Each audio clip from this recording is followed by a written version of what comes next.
Bonjour tout le monde. On me fait signe qu'il est midi et que c'est temps de commencer. Je me présente. Mon nom est Valérie Savard. Je suis nutritionniste chez Diabète Québec. Je vais juste vous expliquer un peu brièvement mon parcours. En fait, j'ai fait mon bac en nutrition, une maîtrise en diabète de type 1 et hypoglycémie à l'Institut de recherche clinique de Montréal.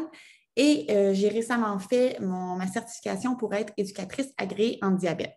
Donc là, je vous raconte ça en fait pour préciser que, comme vous pouvez le constater, je ne suis pas comptable ni fiscaliste. Donc aujourd'hui, on parle d'aspect financier, diabète de type 1, mais c'est ça, ce n'est pas mon principal champ d'expertise. Pourquoi on m'a demandé de présenter là-dessus? En fait, c'est qu'il y a quelques années, il y avait eu dans les médias un petit peu une tollée là, en lien avec le crédit d'impôt. Et c'est un dossier qui était tombé dans ma cour. Donc, c'est moi qui m'en étais occupée chez Diabète Québec. Et depuis ce temps-là, tout ce qui touche crédit d'impôt, les trucs un peu plus financiers me sont attribués parce que, par expérience, là, j'ai accumulé un petit peu de connaissances en lien avec ça. C'est ça. Je voulais juste mettre ça au clair là, pour que c'est ça. Je suis ni comptable ni fiscaliste, mais on va quand même tenter de faire le tour là, de la question le mieux possible aujourd'hui. Oups, attendez-moi. Excusez-moi, j'essaie de changer. Ah bon, voilà. Donc, le plan de la présentation d'aujourd'hui, d'abord, quelques statistiques qui proviennent du registre Better, pardon. Ensuite, on va démêler l'assurance médicaments, donc RAMQ versus régime privé. On va faire le point sur certains remboursements avec des récents changements là, au niveau de la RAMQ. Ensuite, les crédits d'impôt, qui, je crois, est le sujet chaud de l'heure, de ce que j'ai vu, là, des questions qui ont été reçues d'avance. Ensuite, en lien un peu avec le crédit d'impôt, les allocations familiales et finalement, est-ce qu'il existe d'autres aides financières en lien avec le diabète? Si vous avez des questions au cours de la présentation, vous pouvez les écrire dans l'onglet questions-réponses, le QR qui se trouve au bas de votre page. On a Sarah et Amélie là, de l'équipe Better qui vont un peu filtrer les questions et moi, je vais répondre à la fin. Donc, quelques statistiques. C'est vraiment étrange, on dirait que je parle seule. Vous êtes bien là, je vois que le nombre de personnes augmente. Donc, quelques statistiques pour commencer. Vraiment en lien avec la RAMQ, donc 21% des adultes inscrits au registre Better seraient couverts par la RAMQ exclusivement et n'auraient pas d'assurance privée. En lien avec les crédits d'impôt, plus spécifiquement, excusez-moi, je ne me vois pas. Bon, on va mettre ça comme ça. En lien avec les crédits d'impôt, 73% des personnes qui ont répondu au sondage connaissent l'existence d'un crédit d'impôt pour les personnes vivant avec le diabète de type 1. Par contre, seulement 31% de ces personnes ont obtenu le crédit d'impôt.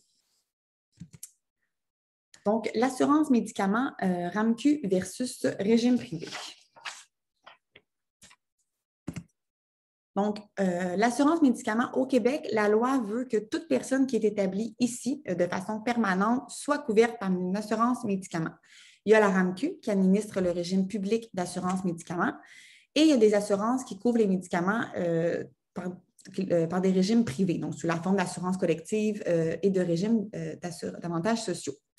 Donc, si une personne a accès à un régime d'assurance privée via son travail, par exemple, elle est obligée d'y souscrire. Si une personne n'a pas accès à un régime privé, elle doit alors souscrire au régime public de la RAMQ.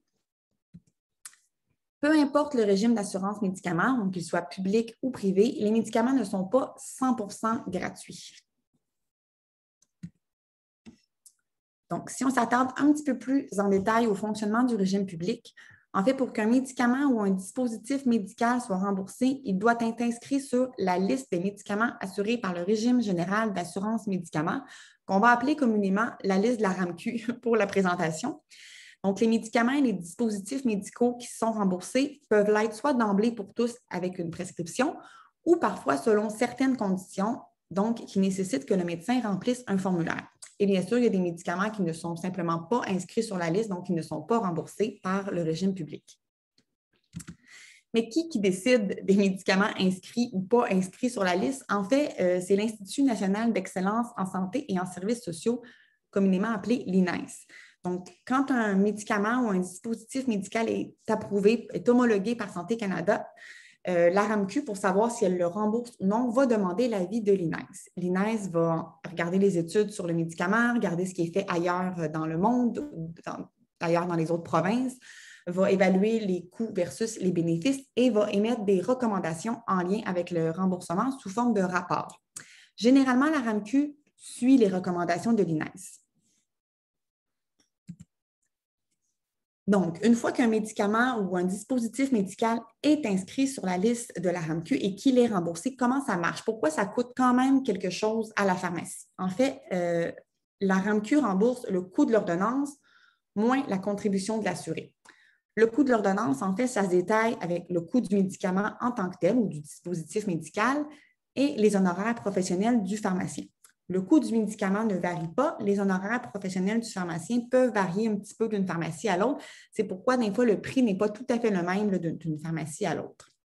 La contribution de l'assuré, elle, se détaille avec la franchise mensuelle de 22,25 $ et la part de la co-assurance, en fait, qui est 35 % du prix de l'ordonnance, jusqu'à l'atteinte d'une contribution mensuelle maximale de 96,74 $. Donc, le coût de l'ordonnance, moins la contribution d'assuré, qui est la franchise et la coassurance, ça donne ce que la RAMQ va payer. Si on met ça dans un exemple ici, un petit peu plus concret, prenons une ordonnance, par exemple, qui coûterait 60 $. Donc, la franchise, la franchise, excusez-moi, la franchise de 22,25 ne change pas. Donc, 60 $ le coût de l'ordonnance. On enlève la franchise du patient, 22,25. Il reste 37,75 $. Là, le patient va payer la coassurance de 35 %, 13,21 $, et la RAMQ va payer la balance. Donc, 37,75 moins 13,21, 24,54 $. Donc, le patient qui irait à la pharmacie cette journée-là chercher son ordonnance à 60 $, ça lui coûterait de sa poche sa franchise 22,25, sa coassurance 13,21 pour un total de 35,46 $. La RAMQ, elle, va payer la balance, soit 24,54 $. Si ce même patient-là se représente à la pharmacie une autre fois dans le mois pour la même prescription ou une autre prescription, il n'aura pas à payer la franchise parce qu'elle est payable seulement une fois par mois. Il va seulement payer sa coassurance et la RAMQ va payer la balance. Donc, ça ici, c'est juste pour expliquer pourquoi que même si on est assuré, même si on est sur la RAMQ, il y a quand même des frais à payer. C'est pour ça, c'est que la RAMQ fonctionne selon ce fonctionnement-là. Les régimes privés. En fait, les régimes d'assurance privée ont l'obligation de rembourser au moins ce que la RAMQ rembourse. Donc, tous les médicaments et les dispositifs médicaux qui sont inscrits sur la liste de remboursement de la RAMQ vont être remboursés aussi par les régimes privés. Les régimes privés doivent rembourser la même chose que la RAMQ et ne peuvent pas mettre des conditions plus sévères. Ils doivent avoir au moins égalé les conditions de la RAMQ. Par contre, au-delà de ça, ça peut varier. Donc, l'assureur privé peut offrir une couverture plus large ou fixer des limites selon les clauses négociées au contrat. Donc, il existe des différences de remboursement d'une personne assurée vivant avec le diabète à une autre, ce qui peut effectivement parfois créer certaines inégalités au niveau de l'accès aux médicaments et aux dispositifs médicaux. On ne rentrera pas aujourd'hui plus en détail dans les fonctionnements des régimes privés, en fait, parce qu'il y a beaucoup de variations entre les compagnies. Juste de garder en tête que c'est ça, les régimes privés remboursent minimalement ce que la RAMQ rembourse et au-delà de ça, ça peut varier. Il faut vraiment contacter son assureur, en fait, pour avoir plus de détails.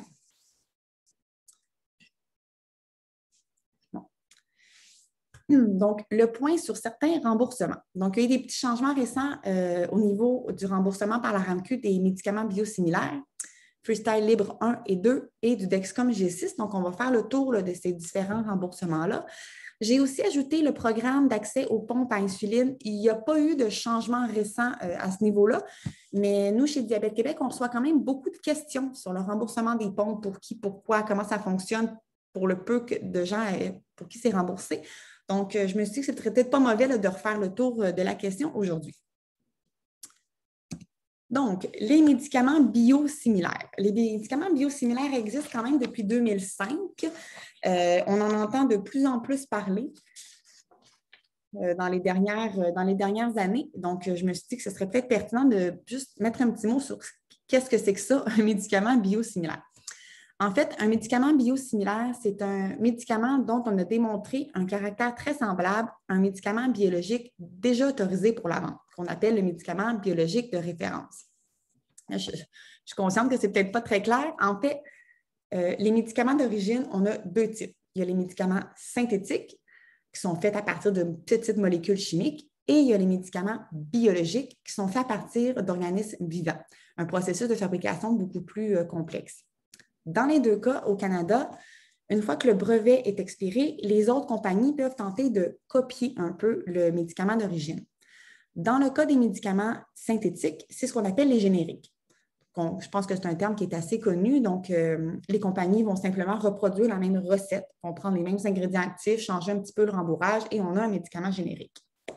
Dans le cas des médicaments biologiques, comme on fait affaire avec des cellules vivantes, comme on travaille avec du vivant, c'est un processus qui est beaucoup plus complexe. Donc, une autre compagnie ne peut pas juste arriver et copier la recette, mais elle peut tenter de l'imiter, de s'en rapprocher, d'avoir les mêmes effets. Quand elle réussit ça, bien, c'est ce qu'on appelle un médicament biosimilaire. Donc, médicament biosimilaire, ce n'est pas tout à fait comme un générique. On n'est pas... ce n'est pas exactement la même chose que le médicament biologique de référence. Si on met ça en tableau, là, pour être un petit peu plus clair peut-être, donc si on analyse les médicaments biosimilaires à leurs médicaments biologiques de référence en termes de composition, c'est similaire, comme le nom le dit, mais ce n'est pas identique. Par contre, en termes d'efficacité et de sécurité, il n'y a pas de différence clinique importante. C'est ce qui fait qu'on peut les appeler biosimilaires, c'est qu'ils se ressemblent beaucoup, beaucoup. Le processus de fabrication est un petit peu différent. Comme je disais, le processus de fabrication des médicaments biologiques est très complexe, donc on ne peut pas le limiter là, à 100%. Le coût, les médicaments biosimilaires coûtent un petit peu moins cher que les médicaments biologiques de référence. Le processus d'approbation, faire approuver un médicament biosimilaire, c'est moins compliqué que le médicament biologique de référence, mais c'est un petit peu plus compliqué que les médicaments génériques. J'espère qu'on me suit. Je ne vois pas les questions-réponses, mais c'est ça. Donc, médicament biosimilaire, c'est un médicament qu'on a démontré un caractère semblable à son médicament biologique de référence. Donc, il y a certaines différences, mais au bout du compte, ça se ressemble beaucoup en termes de composition et d'efficacité. Est-ce qu'on peut les substituer? On le sait, au Québec, on peut prendre un médicament générique à la place du médicament d'origine sans généralement trop de problèmes. Pour les biosimilaires, en fait, il a été annoncé récemment que d'ici avril 2022, les médicaments biologiques seront graduellement remplacés par des médicaments biosimilaires. Donc, d'ici le 13 avril 2022, tous les patients qui sont actuellement traités avec un médicament biologique de référence devront changer pour le médicament biosimilaire correspondant, s'il est disponible, bien sûr, et s'il est, s'il est inscrit dans la liste des médicaments de la RAMQ. Par exemple, l'insuline Humalog, qui est le médicament biologique de référence, va être remplacé par l'insuline Admelog, qui est son médicament biologique de référence. Donc, d'ici le 13 avril 2022. Cette réglementation-là ne s'applique pas juste au diabète. Là. Vraiment, tous les patients qui sont traités avec un médicament biologique de référence pour lequel il existe un médicament biosimilaire devront faire le switch en bon français. Ça, c'est une nouvelle réglementation de la RAMQ. Donc, quelqu'un qui est assuré par un régime d'assurance privée peut ou ne peut pas être touché par cette nouvelle réglementation-là. Ça dépend vraiment des régimes d'assurance privée. Par expérience, ce qu'on entend un peu, là, l'écho des patients qu'on a, l'écho des compagnies, semblerait que quand même beaucoup de compagnies vont emboîter le pas. Donc, d'ici avril 2022, les gens qui sont traités avec une insuline pour laquelle il existe un médicament biosimilaire vont probablement être switchés. Donc, ne soyez pas étonnés si vous vous présentez à votre pharmacie et que vous faites dire que votre insuline n'est plus remboursée. Ce n'est pas qu'on vous laisse, c'est pas que le système vous laisse là, sans insuline, c'est probablement qu'il existe un biosimilaire et que vous allez être changé d'insuline. Par contre, théoriquement, ce qui est indiqué sur le site de la RAMQ, là, la consigne actuelle, c'est que les patients n'auraient rien à faire. Donc, les patients concernés par les changements vont être contactés soit par le médecin, le pharmacien, et le changement va se faire sans que le patient ait à faire quelques démarches que ce soit. Ça, c'est la théorie. Est-ce que dans les faits, ça va se passer comme ça? Les prochains mois nous le diront. Mais donc, c'est ce qu'il y en est pour les médicaments biosimilaires. J'ai de la misère à changer de... Ah, voilà. Le freestyle libre. Donc, le freestyle libre 1 est remboursé quand même depuis quelques temps là, par la RAMQ. Les anciens critères, une personne devait avoir 18 ans et plus et vivre avec le diabète et elle devait répondre à 3 critères. Une thérapie insulinique intensive et des problèmes d'hypoglycémie fréquente ou grave et une nécessité d'une autosurveillance glycémique au moins 8 fois par jour. Les critères ont récemment changé.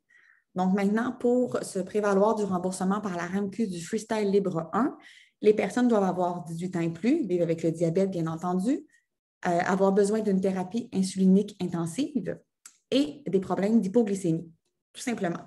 Donc, l'aspect fréquent et grave de l'hypoglycémie a été retiré et la nécessité d'une autosurveillance glycémique au moins 8 fois par jour a aussi été retirée. Le Freestyle Libre 2, la principale différence avec le 1, c'est les alertes de glucose bas et élevé. Le Freestyle Libre 2 a été homologué par Santé Canada en décembre 2020 et commercialisé dans les mois qui ont suivi, donc au début de l'année 2021. L'INES a recommandé le remboursement par la RAMQ en juin 2021. Donc, en juin cette année, l'INES a produit un rapport, a publié un rapport dans lequel le remboursement du Freestyle Libre 2 est recommandé. Par contre, à ce jour, le Freestyle Libre 2 n'est pas encore inscrit sur la liste des médicaments assurés par le régime général d'assurance médicaments. Mais comme mentionné, généralement, la RAMQ suit les recommandations de l'INES, donc on peut s'attendre dans un avenir relativement rapproché à un remboursement. Nous, on n'a pas de date précise, mais théoriquement, on peut s'attendre à un remboursement. Le Dexcom G6, donc juste un petit mot là, sur ce lecteur-là. Donc, depuis mai 2021, le Dexcom G6 est inscrit sur la liste de la RAMQ. Donc, c'est quand même un bel avancement là, pour les personnes vivant avec le diabète de type 1 qui étaient couverts ou qui sont toujours couverts par le régime public. Donc, le système est remboursé par la RAMQ pour les personnes vivant avec le diabète de type 1 qui sont âgées de 2 ans et plus et qui répondent à un ou plusieurs des critères suivants. Donc, non-atteinte de la valeur d'hémoglobine glyquée, épisode fréquent d'hypoglycémie et inhabileté à reconnaître ou à signaler les symptômes de l'hypoglycémie. Le Dexcom G6 était déjà remboursé par plusieurs compagnies privées, mais maintenant que la RAMQ le rembourse, toutes les compagnies privées devront au moins appliquer, ou en fait ont déjà dû appliquer ces critères-là. La différence maintenant, ce que ça a fait pour certaines personnes, le Dexcom G6 avant pouvait être acheté en ligne via le site de Dexcom. Depuis qu'il est remboursé par la RAMQ, les gens doivent se le procurer en pharmacie. Donc, c'est peut-être ceux qui l'avaient déjà de rembourser, on peut être affectés là, par ce changement-là parce que maintenant, ils doivent se le procurer à la pharmacie et non en ligne sur le site de Dexcom. Ensuite, le programme d'accès aux pompes. Aussi, c'est un sujet relativement assez chaud. D'habitude, l'accès aux pompes à insuline, en tout cas, nous, on reçoit beaucoup de questions à ce sujet-là. Il existe un programme d'accès aux pompes. Par contre, c'est pour les personnes de 18 ans et moins. Donc, ce programme-là est entré en vigueur, en fait, le 16 avril 2011. Et pour y répondre, pour être admissible, les personnes doivent avoir moins de 18 ans et répondre à un paquet d'ensemble de critères cliniques. Donc, quelqu'un qui n'avait pas 18 ans ou qui avait plus que 18 ans le 16 avril 2011 ou quelqu'un qui a son diagnostic après 18 ans, malheureusement, ne peut pas avoir un remboursement de la pompe par la RAMQ. Donc, le programme de remboursement prévoit quand même un remboursement là, de 6 300 $ par pompe à insuline. On peut changer la pompe aux 5 ans. Et le programme prévoit aussi un montant maximal de 4 000 $ par année pour les fournitures. La pompe est remboursée, par contre, par certains régimes d'assurance privée, mais pas par tous. Donc, c'est encore un exemple d'inégalité entre privé et RAMQ et même à l'intérieur des gens qui sont couverts par la RAMQ, il y a certaines inégalités. Le dernier rapport de l'INES sur le remboursement des pompes à insuline pour les adultes date de 2015 et ne recommandait pas, malheureusement, le remboursement de la pompe à insuline. Est-ce que ça va changer? Ça, l'avenir nous le dira. Mais en fait, l'INES, dans son rapport, ce qu'elle mentionne, c'est qu'ils n'ont pas tenu compte de la qualité de vie. Ils ont vraiment tenu compte de le coût de la pompe versus les bénéfices, donc en termes de complications, d'hospitalisation, etc. Et en se fiant seulement à ces critères-là, c'est ça, eux arrivaient à la conclusion que la pompe ne devrait pas être remboursée. Là, je n'exprime pas un accord ou un désaccord, là, je vous expose les faits seulement. Crédit d'impôt. Là, je vois beaucoup de messages. Je pense qu'il ne faut pas. Je pense qu'il ne faut pas que je les regarde. Les questions vont m'arriver à la fin. Bon. Crédit d'impôt. Donc, comme on disait, qui est probablement là, un sujet chaud du jour. Non. En fait, donc, il existe des crédits d'impôt non remboursables pour les personnes qui vivant avec une déficience grave et prolongée, dont les personnes qui vivent avec un diabète insulinodépendant peuvent potentiellement bénéficier. Donc, en fait, ce crédit-là, ce n'est pas un crédit qui est spécifique au diabète, c'est vraiment pour toutes les personnes qui ont une déficience grave et prolongée. Et le diabète peut potentiellement rentrer dans ces critères-là. Au provincial, on parle du crédit d'impôt pour les personnes atteintes d'une déficience grave et prolongée des fonctions mentales ou physiques. Et au fédéral, on parle du crédit d'impôt pour personnes handicapées. Donc, ça, c'est les noms officiels des deux crédits. Pour se prévaloir de ces crédits-là, en fait, les patients doivent faire remplir par leur médecin un formulaire. Au provincial, il s'agit de l'attestation de déficience. Et au fédéral, il s'agit du certificat pour le crédit d'impôt pour personnes handicapées. Donc, le patient doit faire remplir par le médecin les deux formulaires, les envoyer aux différents paliers de gouvernement. Si la réponse est positive, donc si la personne est acceptée pour les crédits d'impôt, ce n'est pas une subvention là, qui est reçue, c'est vraiment, en fait, au moment de la déclaration de revenus qu'il faut cocher qu'on a accès à ce crédit-là et on va avoir un crédit d'impôt sur les impôts à payer. Pour les deux formulaires, en fait, la section qui s'applique au diabète est celle qui s'intitule « Les soins thérapeutiques essentiels ». Donc, ces soins-là doivent satisfaire, en fait, à deux critères. La personne a besoin de ces soins pour maintenir une fonction vitale, même si ces soins soulagent les symptômes, ce qui est le cas de l'insuline dans le diabète de type 1. C'est un soin thérapeutique essentiel pour maintenir une fonction vitale. Et la personne a besoin de ces soins au moins 2 fois provinciales ou 3 fois fédérales par semaine pour une durée moyenne d'au moins 14 heures par semaine. Et c'est là que le bas blesse souvent. C'est là qu'on a le plus de questions. Pourquoi 14 heures? Pourquoi ça c'est compris dans le 14 heures? Pourquoi ça, c'est pas compris? En fait, le 14 heures, c'est très difficile d'expliquer. Je n'ai pas d'explication scientifique à vous donner le pourquoi c'est 14 heures qui a été choisi. Comme mentionné, ce n'est pas un crédit qui est spécifique au diabète. Donc, c'est vraiment, ça regroupe tous les types de déficiences. Je le mets en guillemets, je n'aime pas accorder le mot déficience à diabète, mais c'est ça que c'est le nom du crédit. Là, donc, pour les besoins de la cause, on va appeler ça comme ça. Donc, en fait, le 14 heures, c'est ce que Revenu Québec et l'Agence du revenu du Canada jugent qui est le temps qui nécessite un crédit d'impôt. C'est plate un peu comme réponse, mais c'est un peu ça, puis c'est l'explication aussi qu'on s'est fait donner. Et donc, il y a certaines activités liées aux soins qui peuvent et qui ne peuvent pas être comptabilisées dans 14 heures. Les critères au provincial sont un petit peu plus permissifs. Donc, au provincial, il y a un petit peu plus d'activités là, qui peuvent être considérées dans le 14 heures. Au fédéral, on est plus sévère. En mai 2021, le budget fédéral, en fait, il y a eu une proposition de nouveau budget fédéral et cette proposition-là mentionnait que, j'ai dit mai, mais c'est avril 2021, excusez-moi. Donc, la proposition du budget fédéral annoncée en avril 2021 mentionnait une amélioration de l'accès au CIPH, crédit d'impôt pour personnes handicapées. Donc, et une des façons d'améliorer l'accès en fait au crédit d'impôt, c'était en reconnaissant un plus grand nombre d'activités dans la détermination du temps consacré aux soins thérapeutiques essentiels. Donc, le fameux 14 heures, ce qui avait été annoncé en fait, c'est que le temps alloué au calcul des glucides, à la pratique d'activité physique, aux rendez-vous médicaux, à la récupération des épisodes d'hypo et d'hyperglycémie pourrait être comptabilisé. Donc, on s'entend que si on rentre tout ça, c'est beaucoup plus facile d'atteindre le 14 heures. Et c'est aussi beaucoup plus réaliste, là. Ça représente beaucoup plus la vie des personnes vivant avec le diabète de type 1. Par contre, ça a été annoncé, ça a été proposé en fait en avril, puis on n'a toujours pas de nouvelles, dans le sens que sur le site du gouvernement, les critères n'ont toujours pas changé. Et chez Diabète Québec, on a eu vent de quelques patients qui ont fait leur demande en tenant compte de ces nouveaux critères-là et qui ont été refusés. Donc, chez Diabète Québec, on a fait une enquête digne du FBI pour essayer de comprendre qu'est-ce qui se passe, pourquoi ce n'est pas encore en vigueur, puis quand est-ce que ça va entrer en vigueur, est-ce qu'on a une date, etc. La réponse qu'on s'est fait donner n'est pas très positive. En fait, en appelant l'Agence du revenu, et c'était très, très, très, très difficile d'avoir de l'information, ça a fini après plein de transferts qu'on s'est fait dire qu'on allait nous rappeler. Par contre, on a réussi à parler à un fiscaliste et ce que ce fiscaliste-là nous a mentionné, puis là, je vais sortir mes notes parce que je veux être sûre de vous l'expliquer, de vous dire ça dans les bons termes. En fait, c'est ça. Ce que le fiscaliste nous a mentionné, c'est que, bon, ça, c'était une proposition de budget.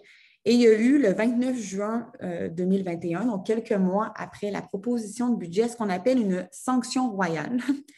Et lors de cette sanction-là, les changements proposés pour le crédit d'impôt n'ont pas été, pas approuvés, mais n'ont pas été mis en vigueur pour l'instant. Donc, ce que le fiscaliste nous dit, c'est qu'après vérification, cette proposition n'a pas été incluse dans la loi portant exécution de certaines dispositions du budget.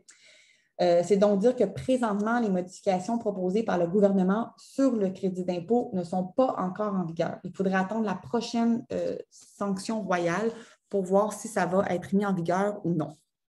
Et quand on va sur le site du gouvernement, en fait, quand on va voir le budget fédéral, il y a une petite phrase qui a été rajoutée à la fin ici qui dit « Afin de s'assurer que ces changements permettent aux demandeurs de faire l'objet d'une évaluation juste et appropriée de leur admissibilité au crédit d'impôt pour personnes handicapées, le gouvernement entreprendra un examen de ces changements en 2023. » Donc, ce n'est pas la réponse qu'on s'attendait. Nous, Diabète Canada, on avait sorti ça comme même l'équipe de Better aussi, comme une bonne nouvelle là, que les crédits, l'accessibilité au crédit allait être augmentée, que plus d'activités allaient être reconnues dans le décompte du 14 heures. L'idée, ça n'a pas été banni, cette idée-là, c'est juste que ce n'est pas encore en vigueur et ça ne semble pas être demain matin, la veille, où ça va être évalué. Mais on peut s'attendre dans les prochaines années à un changement à ce niveau-là. Problèmes fréquents. Donc, j'ai essayé d'un peu de faire le tour des problèmes que les gens rencontrent souvent là, quand ils tentent de faire leur demande au crédit d'impôt. Donc, d'abord, j'ai de la difficulté à justifier les 14 heures avec les critères actuels parce que, comme mentionné, les critères actuels sont peut-être plus ou moins représentatifs là, du vrai temps consacré pour une personne vivant avec le diabète de type 1. Donc, quelques suggestions, quelques pistes de solutions.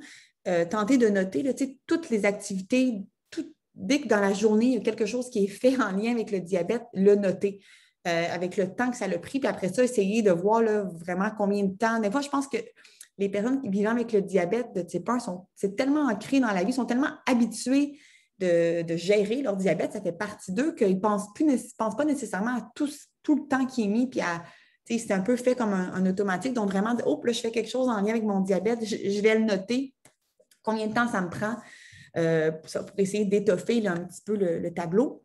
Noter les activités selon les normes. En fait, je vais donner un exemple concret. On est censé, pour les mesures de glycémie sur le bout du doigt, par exemple, on est censé changer la lancette à chaque fois. Je crois, ce qui, dans les faits, n'est pas, dans la réalité, n'est pas nécessairement fait par tout le monde à chaque mesure de glycémie. Donc, noter les activités selon comment ça devrait être fait. Essayer de voir est-ce qu'il y a d'autres problèmes liés au diabète, d'un début de complications, quoi que ce soit, qui demandent aussi du temps. Et s'inspirer de demandes faites par d'autres personnes vivant avec le diabète de type 1. Il y a un groupe Facebook, Diabète type 1 Franco-Québec-Canada, sur lequel il y a des fichiers d'exemples de justification des 14 heures. Chez Diabète Québec aussi, nous, quand les gens nous le demandent, on envoie un tableau exemple pour quelqu'un traité aux injections multiples et pour quelqu'un traité à la pompe à insuline. Donc, ça peut faire une bonne base sur quoi s'inspirer, sur combien de temps accorder à chacun des éléments. Donc, ça peut être en discutant puis en comparant d'autres tableaux. J'ai fait ma demande et j'ai été refusée. Donc, bon, c'est un peu plate comme suggestion, mais réviser la demande. Est-ce que tout a été fait correctement? Est-ce que toutes les sections ont été remplies? Est-ce que le médecin a bien signé à la bonne place? Voir si tout a été fait dans les normes. Est-ce qu'on a respecté les activités permises, le 14 heures, etc. On peut appeler Revenu Québec ou l'Agence du revenu. Ils peuvent donner aussi plus de détails pour savoir qu'est-ce qui a été, qu'est-ce qui a causé le refus. Et c'est possible de contester la décision. Donc, de refaire une nouvelle demande en contestant la première. Mon médecin refuse de signer. Ça, malheureusement, c'est quelque chose qu'on entend quand même souvent, des médecins qui refusent de signer le formulaire de crédit d'impôt. Donc là, à ce moment-là, c'est un petit peu plus difficile parce que ça nous prend absolument la signature d'un médecin. Mais est-ce qu'on a un autre médecin qui peut signer? Si on a demandé à notre endocrinologue, est-ce qu'on a un médecin de famille ou un autre spécialiste qui nous suit qui accepterait de signer? Ça peut paraître banal, mais discuter avec le médecin, tenter d'ouvrir la discussion pourquoi il ne veut pas signer, lui montrer le tableau, montrer vraiment le temps que ça prend. Dire que beaucoup de personnes vivant avec le diabète de type 1 qui bénéficient du crédit, donc c'est accepté par le Revenu Québec et l'Agence du revenu du Canada. D'ailleurs, sur les sites des 2 paliers de gouvernement, le diabète de type 1, c'est l'exemple donné pour les soins thérapeutiques essentiels. Donc, ça a bien de l'allure de faire la demande quand on vit avec le diabète de type 1. Et finalement, l'initiative de l'organisme Fin Autonome. En fait, l'organisme Fin Autonome, c'est un organisme qu'on a découvert très récemment. C'est un organisme qui se consacre entièrement au crédit d'impôt pour personnes handicapées. Donc, pas juste pour les personnes vivant avec le diabète, eux autres, c'est vraiment at large, c'est pour toutes les personnes qui peuvent potentiellement bénéficier de ce crédit-là, mais leur mission, c'est d'augmenter l'accessibilité au crédit d'impôt. Et une de leurs initiatives, en fait, ils ont réussi à avoir un budget pour faire une campagne de sensibilisation qui devrait débuter à l'automne. On a demandé chez Diabète Québec d'être averti des actions qui vont être prises afin de les partager. Mais ce que la personne à qui j'ai parlé, ce qu'elle me disait, c'est ça, c'est qu'ils vont faire une campagne de sensibilisation, en fait, parce qu'ils disaient que le problème du médecin qui refuse de signer, malheureusement, ce n'est pas juste propre au diabète. Il y a beaucoup d'autres conditions pour lesquelles le médecin refuse de signer. Donc, ils veulent faire une campagne de sensibilisation pour sensibiliser les professionnels de la santé à signer les formulaires de demande de crédit d'impôt. Autre problème, je viens de découvrir le crédit d'impôt, mais je vis avec le diabète depuis longtemps. En fait, une fois qu'on est accepté pour le crédit d'impôt, il y a une possibilité de rétroaction de 10 ans. Donc, comme je disais, quand quelqu'un est accepté, il n'y a pas de subvention, d'allocation. C'est vraiment au moment de la déclaration de revenus qu'on coche qu'on est accepté pour ce crédit-là et on reçoit le crédit en conséquence. Mais si on est accepté, puis ça fait longtemps qu'on vit avec le diabète de type 1, mais en fait, on peut demander une révision des rapports d'impôt provincial et fédéral des 10 dernières années. Sur les 2 sites, le site de Revenu Québec et le site de l'Agence du revenu du Canada, c'est expliqué assez clairement comment faire la demande de rétroaction ou sinon n'importe quel comptable peut vous assister dans cette démarche-là. Donc, j'ai mis juste une petite note ici parce que c'est ça. Là, moi, je vous expose les faits, puis comme on peut le constater, bon, il y a quelques petites lacunes avec le crédit d'impôt, quelques petites injustices. Donc, au Diabète Québec, on est conscient de ça. On a fait d'ailleurs plusieurs démarches pour tenter d'améliorer l'accès. On a eu plusieurs discussions avec l'Agence du revenu du Canada, pas toujours fructueuses, mais plusieurs discussions pour tenter de bien comprendre. On a fait des apparitions médias en 2017 afin d'expliquer l'importance du crédit d'impôt pour les personnes qui vivent avec le diabète de type 1. En 2017, on a aussi rencontré l'honorable Diane Leboutillier, ministre du Revenu, afin de lui expliquer, en fait, on s'est assis une bonne heure avec elle afin de lui expliquer c'est quoi le diabète de type 1, l'implication constante qui est requise, la nécessité de faciliter l'accès au crédit d'impôt. On a un peu revu les critères de ce qui peut et ne peut pas être compris dans 14 heures pour dire c'est ça, que ça ne représente pas bien la réalité des patients. En 2021, donc tout récemment, on a aussi fait une prise de position officielle et envoyé une lettre à chacun des paliers du gouvernement afin d'expliquer, encore une fois, un peu comme on avait fait avec la ministre du Revenu, d'expliquer la nécessité de faciliter l'accès au crédit d'impôt pour les personnes vivant avec le diabète de type 1. Cette dernière prise de position-là, elle est publique sur notre site Internet. Vous pouvez trouver les lettres qui ont été envoyées. Donc, on est conscient que c'est ça. Il y a encore du travail à faire au niveau des crédits d'impôt. Puis, on on ne lâche pas de tenter d'améliorer la situation. Allocation familiale. Donc, ça, c'est pour les parents d'enfants vivant avec le diabète de type 1. Donc, en fait, c'est un montant supplémentaire pour les parents qui reçoivent déjà une allocation familiale, donc les parents qui sont déjà admissibles aux allocations familiales et qui ont un enfant de moins de 18 ans qui vit avec une déficience grave et prolongée des fonctions physiques ou mentales, dont le diabète de type 1 peut faire partie. Donc, au provincial, c'est l'aide supplémentaire pour enfants handicapés et au fédéral, c'est la prestation pour enfants handicapés. Encore une fois, pour se prévaloir de ces allocations supplémentaires-là, il y a des formulaires à faire remplir par le médecin. Au provincial, c'est la demande de supplément pour enfants handicapés. Et au fédéral, c'est la même chose que pour le crédit d'impôt, c'est le certificat pour le crédit d'impôt pour personnes handicapées. Donc, une fois que une fois que la demande est faite et qu'elle est acceptée, là, ce n'est pas un crédit d'impôt, c'est vraiment une allocation, donc une aide supplémentaire là, aux allocations familiales déjà offertes. Par contre, une fois que l'enfant en question atteint l'âge de 18 ans, les parents ne peuvent plus recevoir l'allocation familiale ni les montants supplémentaires pour déficience grave et prolongée. C'est donc le jeune qui vit avec le diabète de type 1 qui doit refaire une nouvelle demande pour bénéficier des crédits d'impôt, les 2 crédits d'impôt dont on vient tout juste de parler. Je sais que pourtant, s'il était diabétique de type 1 avant 18 ans, il le sera toujours après 18 ans, mais c'est ça, c'est là la petite lacune des crédits d'impôt. Il faut vraiment recommencer la demande.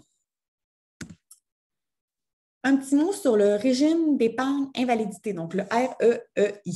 Donc, en fait, c'est un régime d'épargne qui est offert par le gouvernement du Canada, donc au fédéral, et qui vise à aider les personnes de 0 à 59 ans qui bénéficient du crédit d'impôt pour personnes handicapées. Donc, en fait, c'est un peu le même principe qu'un régime épargne-études ou qu'un régime épargne-retraite. C'est un compte qui est ouvert avec la banque. Le patient peut mettre une contribution maximale totale de 200 000 $. Il y a des subventions gouvernementales en pourcentage de la contribution personnelle qui varient selon le revenu familial net. Le gouvernement va mettre jusqu'à un maximum de 70 000 $. C'est quand même des pourcentages assez avantageux. Comme je dis, ça varie selon le revenu, mais c'est généralement quand même assez avantageux comme régime épargne. Les cotisations ne sont pas déductibles d'impôts. Par contre, le fruit des placements bénéficie du report de l'imposition tant que les sommes restent dans le régime. Et s'il y a des gens qui sont considérés à faible revenu et qui n'ont pas l'argent pour investir dans le régime épargne invalidité, il y a la possibilité de recevoir des bons canadiens pour l'épargne invalidité annuellement jusqu'à un maximum de 20 000 $. Puis comme je disais, en fait, pour ouvrir un régime épargne-études, il faut communiquer avec son institution financière. Donc, peu importe la banque ou la caisse avec laquelle on est, ça s'ouvre de la même façon qu'un régime épargne-études ou qu'un régime épargne-retraite. C'est juste qu'il faut être approuvé. Il faut déjà bénéficier du crédit d'impôt pour personnes handicapées au fédéral. Il faut être approuvé pour ça, pour avoir accès à ce régime d'épargne invalidité-là. Est-ce qu'il existe d'autres aides financières en lien avec le diabète? Malheureusement, pas beaucoup. C'est encore une réponse un petit peu plate ici, mais je regarde l'heure en vous parlant. Donc, il n'y a pas beaucoup d'aides financières qui existent là, spécifiquement en lien avec le diabète de type 1. Donc, les personnes bénéficiant de l'aide sociale ont un supplément de 20 $ par mois et les prescriptions gratuites. Les étudiants peuvent avoir accès à des prêts et bourses, remboursement des frais médicaux. Je vais vous mettre tantôt des hyperliens là, vers ça. Tout le monde peut déclarer ses frais médicaux encourus au cours d'une année dans la déclaration de revenus. Donc, c'est sûr que ce n'est pas nécessairement une grosse aide, mais c'est déjà ça. Discuter avec l'équipe de soins aussi là, des options de traitement, de leurs coûts. Ça, peut-être plus avec le diabète de type 2, donc on entend ça des fois, là, des médicaments très chers qui sont prescrits, mais on peut quand même enclencher la discussion là, avec l'équipe de soins, voir c'est quoi les options de traitement, c'est quoi leur coût, qu'est-ce qui est remboursé, qu'est-ce qui ne l'est pas. Puis c'est sûr, l'idéal, c'est de discuter de sa situation personnelle avec un comptable afin de voir aussi est-ce qu'il y a d'autres programmes auxquels vous êtes éligible, d'autres subventions auxquelles vous pourriez bénéficier. On a mis sur notre site Internet de Diabète Québec, on a un article qui s'appelle Aide socio-économique. Donc, dans la section Comprendre le diabète, loi et règlement, et le titre de l'article, c'est Aide socio-économique. Donc, dans cet article-là, en fait, il y a un résumé là, des principales informations et il y a des hyperliens, en fait, vers les sites du gouvernement, vers les formulaires pour les crédits d'impôt. Il y a plus de détails pour les prêts et bourses là, pour les étudiants. Donc, c'est un peu un résumé à partir quand on a commencé aujourd'hui à parler du crédit d'impôt, là, tout ce qui s'est dit, il y a un résumé sur notre site Internet avec des hyperliens pour accéder là, à la bonne information. J'ai mis l'hyperlien ici. Je sais que la présentation est envoyée. C'est un hyperlien un petit peu long, mais sinon, sur notre site Internet, c'est assez facile à trouver. Oups. Donc, ça ferait pas mal le tour de ce que j'avais à vous dire en lien avec les aspects financiers et le diabète de type 1. Donc là, je vois des petits messages, questions-réponses conversées. Donc, on peut peut-être passer les questions. Bon. OK, là, ce ne sera pas bien long. Je m'excuse, j'ai l'air un petit peu novice, mais en fait, c'est la première fois que je fais ça, une conférence Zoom comme ça avec des questions. Donc, vous pardonnerez si ce n'est pas très fluide. Donc, j'ai une question ici. Je travaille en pharmacie et je sais que plusieurs médicaments sont toujours donnés sous forme originale car leur précision est trop importante, comme le Coumadin et le Synthroïde, bien que les génériques existent. Il me semble que l'insuline devrait se trouver dans la même catégorie, non. Oui, en fait, oui, j'ai de la misère à mettre mon opinion là-dessus. Et le Diabète Canada avait pris position, quand on a commencé à entendre parler de plus en plus des médicaments biosimilaires, Diabète Canada avait pris position en disant qu'eux croyaient que les nouveaux patients, oui, devraient être mis sur les médicaments biosimilaires, mais que quelqu'un qui est déjà traité avec un médicament biologique de référence devrait continuer et que le changement devrait être pris de façon, en décision commune entre le patient et son médecin. C'est vrai que dans un monde idéal, ça pourrait peut-être être ça, mais malheureusement, ce n'est pas ça qui a été décidé. Oh, mon Dieu, ma question est partie. Bon. OK. C'est pas ça qui a été décidé par la RAMQ. En fait, de ce que je comprends, c'est qu'il se base sur les études qui prouvent que la sécurité et l'efficacité n'est pas différente. Donc, on peut passer un patient d'un médicament à l'autre. C'est sûr, par contre, que s'il y a des problèmes, une fois qu'on a changé le patient sur le biosimilaire, ça ne fonctionne pas ou quoi que ce soit, il y a une possibilité là, de revenir au médicament biologique de référence. Il y a quand même, c'est comme si le patient le tolère bien, un peu, si on peut dire ça comme ça. Je ne sais pas si ça répond vraiment à la question, mais c'est ça. C'est ce qui a été décidé au niveau de la RAMQ. Ensuite,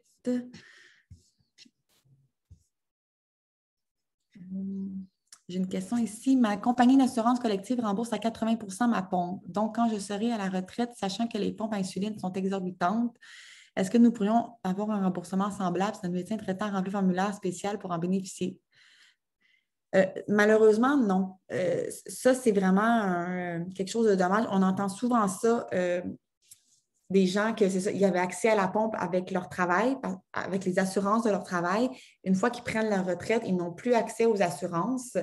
Ils tombent donc sur la RAMQ et la RAMQ ne prend pas en charge la pompe. Même quelqu'un que ça fait 20 ou 30 ans ou peu importe le nombre d'années qui a été traité avec la pompe à insuline, malheureusement, la pompe n'est pas remboursée. Après, il n'y a pas de situation spéciale pour ça.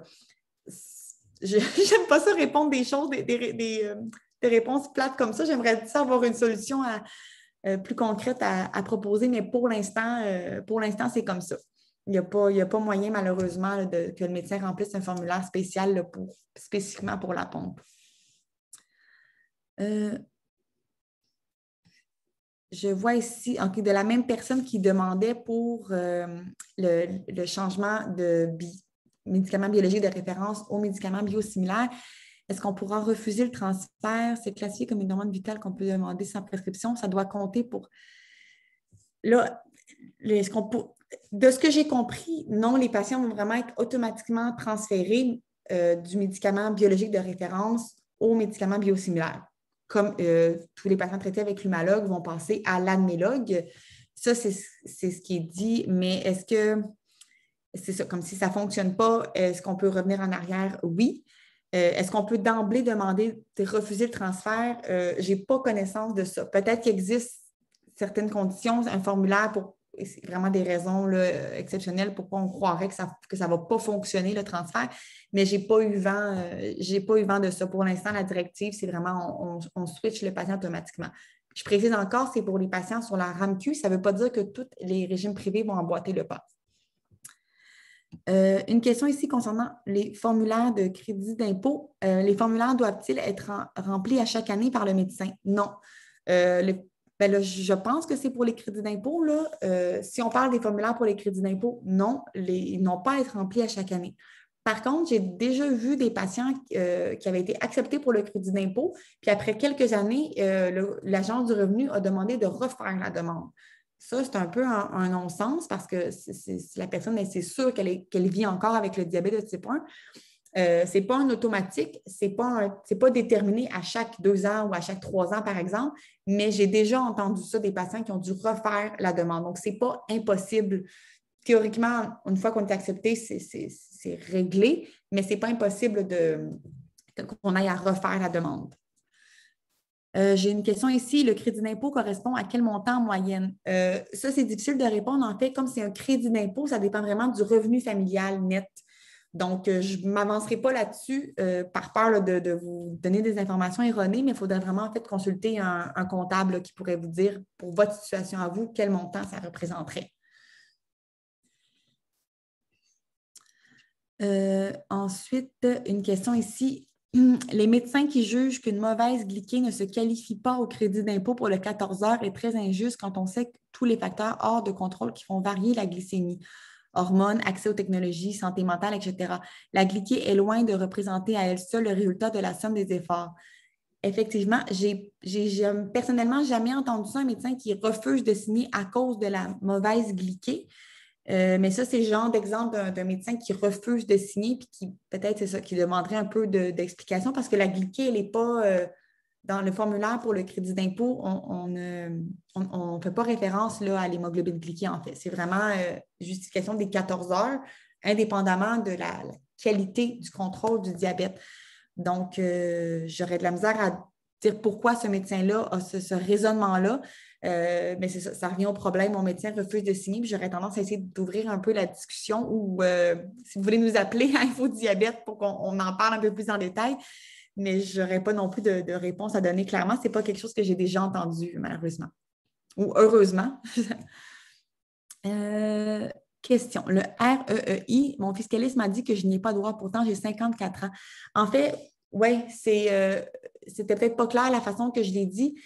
Les gens de 0 à 59 ans peuvent ouvrir ce régime-là, mais les subventions, c'est pour les gens de 0 à 49 ans.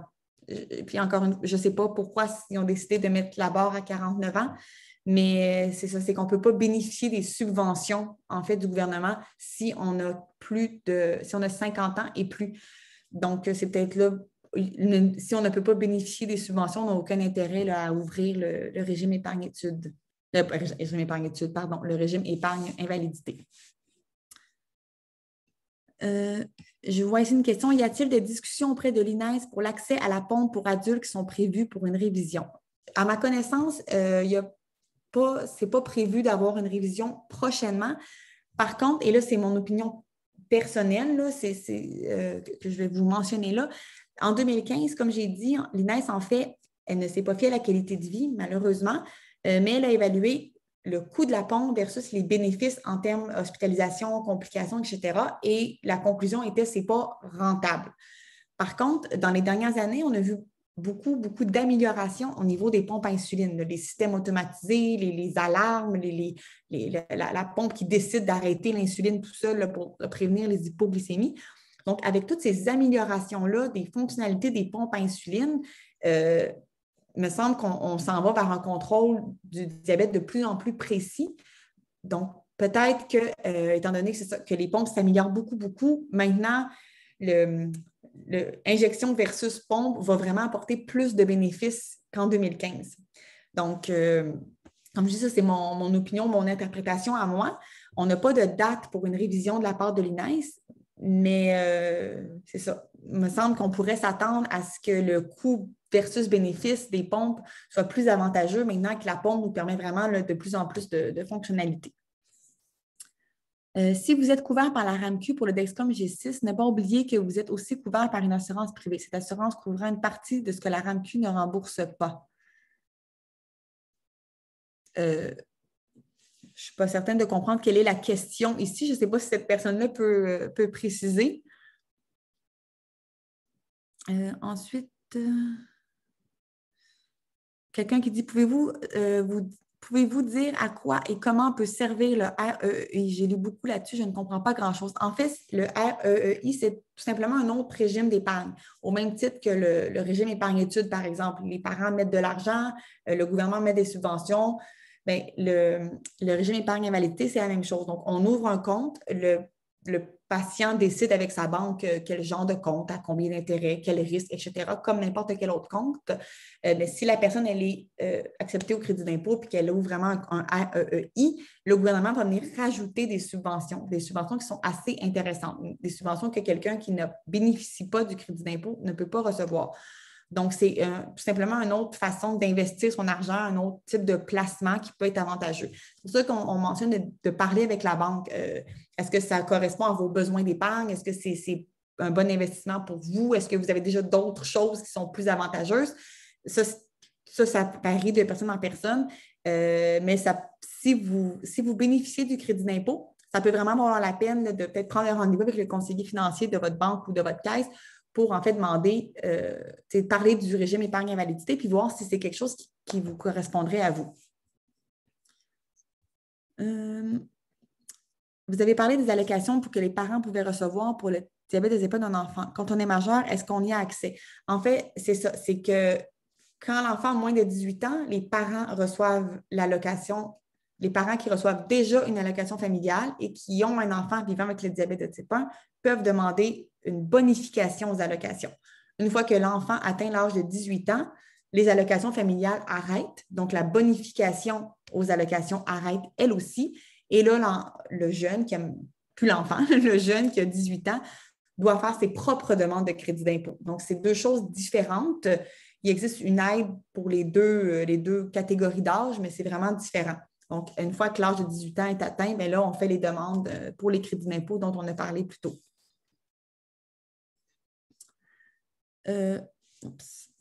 Ensuite, une question. Donc, aux yeux de l'Agence du revenu du Canada, si on met tout notre temps à préparer le repas comme du temps de traitement de la maladie, ils acceptent ça.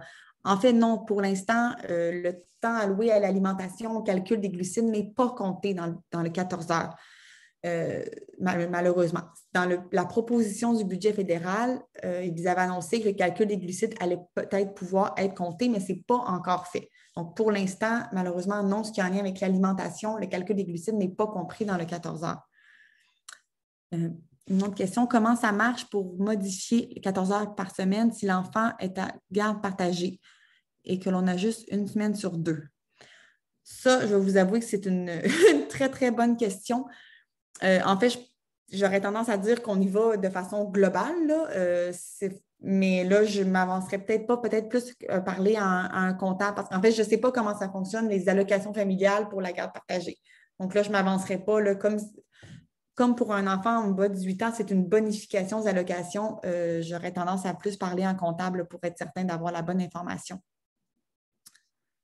Une question, est-ce que Diabète Québec prévoit mettre de la pression sur les gouvernements pour assouplir les règles d'acceptation de crédit d'impôt? En fait, oui, bien, comme mentionné, on a déjà fait plusieurs démarches, là, même jusqu'à aller parler en personne à la ministre du Revenu pour exprimer notre point. On a 2 lettres qui ont été envoyées récemment. La réponse aux lettres, en fait, n'a pas été super positive, malheureusement. Là, avec l'annonce de l'augmentation de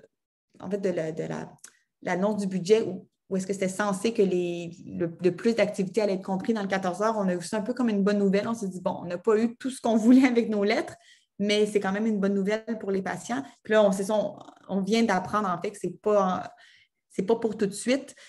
On va peut-être, oui, faire d'autres démarches. Ça fait partie un peu de notre mission, là, ce genre de démarche-là. Mais oui, il y a déjà beaucoup de choses qui ont été faites, puis on suit ça de près. Puis effectivement, là, il y a peut-être d'autres démarches qui vont être faites. Au Canada, combien de provinces payent pour la pompe à insuline et les accessoires pour les 18 ans et plus? Je ne pourrais pas vous dire combien de provinces. Je sais que l'Ontario le fait, mais à part ça, je n'ai pas analysé la situation dans les autres provinces. Donc, je ne pourrais pas vous dire malheureusement là, qu'est-ce qu'il y en est pour toutes les autres provinces du Canada. Euh, Est-ce que, là, je pense que Est-ce que Diabète Québec pourrait travailler auprès des instances gouvernementales afin que les pompes soient remboursées pour tout le monde? Que pourriez-vous faire? On sait que les pompes s'améliorent et que ça apporterait beaucoup de bénéfices. Pas de date est nice, mais pouvez-vous faire de la pression? En fait, avant mon temps, à moi, chez Diabète Québec, je sais qu'il y avait quelques démarches qui avaient été prises, dont un genre de mémoire là, sur les pompes à insuline. C'est peut-être une des choses qui a contribué au programme de pompe qui existe actuellement parce que le programme de pompe qui existe actuellement n'est pas parfait, mais avant 2011, il n'y avait rien du tout pour personne. Donc, c'est quand même un petit peu mieux. Il faut comprendre aussi chez Diabète Québec, on n'est pas beaucoup d'employés. Là. On n'est pas une grosse équipe, mais par contre, depuis peu, on a un conseil professionnel dont Dr. Rémi Rabazaloret est le président. Et c'est un conseil professionnel assez béton, je pourrais dire, dans le sens qu'il y a des gens très, très qualifiés, des gens qui savent de quoi ils parlent, endocrinologues, chercheurs. On a une nutritionniste aussi, une infirmière, un pharmacien, donc tous des gens assez spécialisés aussi en diabète. Donc, depuis qu'on a ce conseil professionnel-là, là, on est un petit peu plus appuyé pour faire des démarches, prendre position, etc. Donc, on s'est beaucoup concentré dans les derniers mois sur la vaccination de la COVID. Donc, on a fait beaucoup de démarches pour que les personnes vivant avec le diabète soient priorisées dans la vaccination. Donc, je pense que dans les derniers mois, beaucoup de gens étaient orientés pandémie.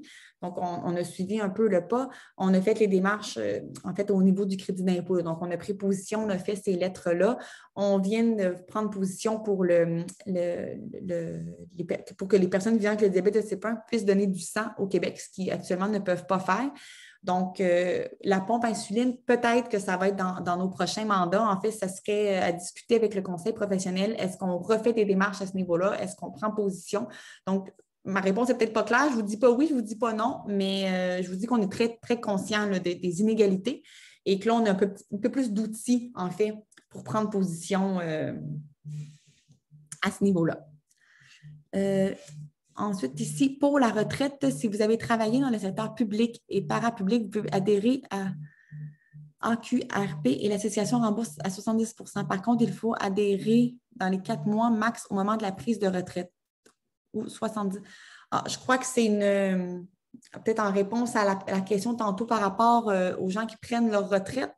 Donc, là, je ne suis pas sûre de comprendre la question ou je ne suis pas sûre de comprendre le commentaire, en fait. Mais la personne tantôt qui demandait si la personne qui avait la pompe remboursée au travail et qui allait prendre sa retraite, est-ce que la pompe allait continuer d'être remboursée? Ce que cette personne-là mentionne, c'est que vous pouvez adhérer à AQRP et que 70 % de la pompe qui allait être remboursée.